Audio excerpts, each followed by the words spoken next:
안녕하세요. 마블성형외과 원장 설범입니다. 코에서 우리가 이제 단순하게 코끝과 콧대 뭐 이렇게 얘기를 하지만 그거를 하기 위한 가장 어떻게 보면 기본은 코의 뼈 부분이거든요.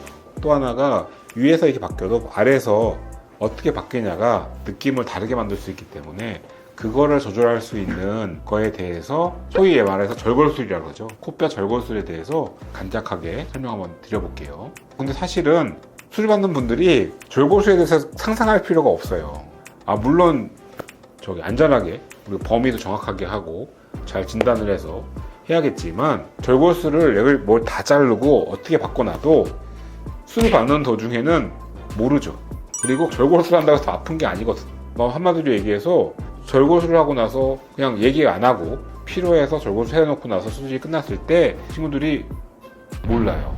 그러면 이제 우리가 절골을 할 때 딱 절골할 수 있는 거는 딱 4가지입니다. 뭐냐 하면 첫 번째는 콧등부터 시작을 하면 매부리가 있죠. 매부리가 있는 부분에 매부리를 잘라낸다 표현했을 때 매부리 절골술이 있고, 코뼈로 따지면 외측이라고 그러잖아요. 외측 절골술이 있고요. 그 다음에 두 번째는 뭐냐 하면 외측을 해서 잘랐는데 코를 뼈를 모아주려고 했더니 어떻게 생각하면 또 뭐냐 하면 우리가 이제 코뼈라는 게 또 절골술이라는 거는 매부리를 제외하고 뼈를 잘라버리는 게 아니에요. 뼈는 그대로 있어요. 이동을 시키기 위해서 우리가 자를 뿐이거든요. 자른 상태에서 그러니까 종이접기 하듯이 잘라서 옮겨주는 거죠. 한쪽만 잘라내면 더 이동되는 친구들이 있어요. 특히 뭐냐 하면 여기 뼈가 되게 두꺼운 친구들, 그런 친구는 솔직히 우리가 접어줘야 되는데 안 접히거든요. 그럼 그 접는 걸 도와주기 위해서 안을절골하는 내측절골술이 있고, 마지막이 뭐냐 하면 이게 망곡증이 심하게 있는 친구들일 경우에, 그러니까 망곡증도 연골이 많이 흰 친구가 있고 뼈로 된 부분, 뼈 골성 비중격이 많이 틀어져 있는 친구들 같은 경우는 그건 실제 잘라버리거나 아니면 위치를 바꿔줘야 되거든요. 돌려주는데 그것도 마찬가지로 절골을 하게 됩니다. 그래서 비중격 절골, 코뼈에서는 딱 4가지를 할 수가 있는데 제일 흔히 하는 거는 외측 절골이 제일 많고요. 그 다음에 이제 매부리 절골을 하는 경우가 있고, 비중격 절골술은 사실 흔한 경우는 아니고 기능 코 수술이 반드시 필요하거나 코 막혔을 경우에 그건 CT 촬영해가지고 정확하게 판단하고 나서 하게 됩니다. 우리가 그 기준으로 보면은 절골을 했을 때 이게 너무 코가 이렇게 얄쌍하게 이렇게 팍 해서 줄지 않을까요? 하지만 사실 제대로 된 절골술이라고 하면 그렇게 될 수가 없습니다. 뼈가 접혔을 때 자기 부피가 있기 때문에 그 이상 안으로 들어오지 못하거든요. 그리고 절골술 하니까 콧구멍이 좁아지니까 숨을 못 쉴까? 그건 틀린 말이에요. 왜냐하면 좁아진다고 해서 숨을 못 쉬는 게 아니거든요. 잘 보면 콧구멍이 되게 작고 코가 작은 사람도 코로 숨 잘 쉬거든요. 절골된 양과 이에 비례하고 효과를 보되 코뼈의 형태가 유지된 상태에서 줄어들어야 되는 거기 때문에 코뼈 절골한다고 해가지고 확 주전해서 너무 얄쌍해진다, 사실 그런 일은 거의 생기지 않는다고 봐도 됩니다. 그 다음에 우리가 이제 코 절골술을 했을 때 당연히 이건 체크를 하고선 해야 돼요. 그래서 CT를 찍기도 하는 거고, 눈물샘이랑 이런 것들이 관이 건드려지지 않는지를 꼭 확인하고 그 라인 따라 가서 효과를 볼 건지 안 볼 건지를 절골하게 되고요.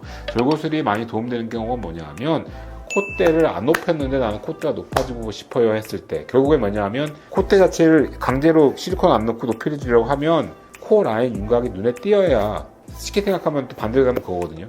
사람이 살이 찌면 어떻게 되죠? 얼굴에 살이 찌면 코가 낮아 보인다 그러고, 나이가 들수록 코가 낮아진다고 하는데 코뼈는 그대로 있어요.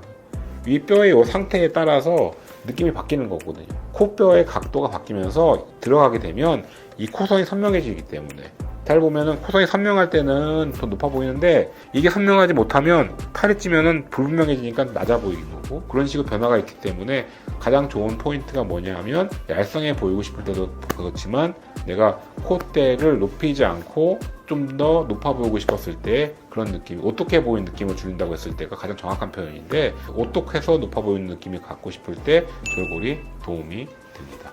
그다음 매부리 절골 같은 경우에 요거 이제 매부리 자르는 도구가 있긴 한데 매부리 자를 때 굉장히 조심해야 되고, 그건 차후에 말씀드리기로 하고, 그 다음에 매부리를 절골하지 않고 매부리 느낌을 줄일 때, 특히 우리가 속칭 말로 가짜 매부리라고 했을 때 간단하게 라슨만 갈아내는 것만으로 해서 그 부분들이 분명히 좋아질 수 있어서 항상 정확하게 형태나 이런 것들을 확인한 이후에 방법을 결정하게 됩니다. 또 하나는 코 라인의 뼈를 건드릴 때 우리가 이제 절골술 무조건 자르는 것만 있는 게 아니고, 가장 흔한 경우에 약간 울퉁불퉁하면 다듬는다거나 매부리가 이제 짤 절골까지 할 필요가 없는 정도 매부리를 다듬을 때 우리가 쉐이빙이라고 보통 표현하는데, 그때 쓰는 기구가 우리가 라스브를 한다 그래서 뭐 라스핑을 합니다, 그냥 쉐이빙 합니다, 뼈를 좀 깎습니다 라고 하는 거는 다 절골이 아니고 갈아내는 겁니다. 갈아내서 부드럽게 만들어준다. 그래서 그런 경우에는 우리가 라스비라는 도구를 사용을 해서 모양을 바꿀 수가 있습니다. 오늘 기본적으로 코뼈 뼈대에 관해서 우리가 이제 조정을 하고 하는 거에 대해서 설명을 드렸고요. 수술 결과나 이런 거에 필요한 거 케이스 같은 경우는 차후에 다시 한번 보도록 할게요. 마물성형외과 원장 설범이었습니다.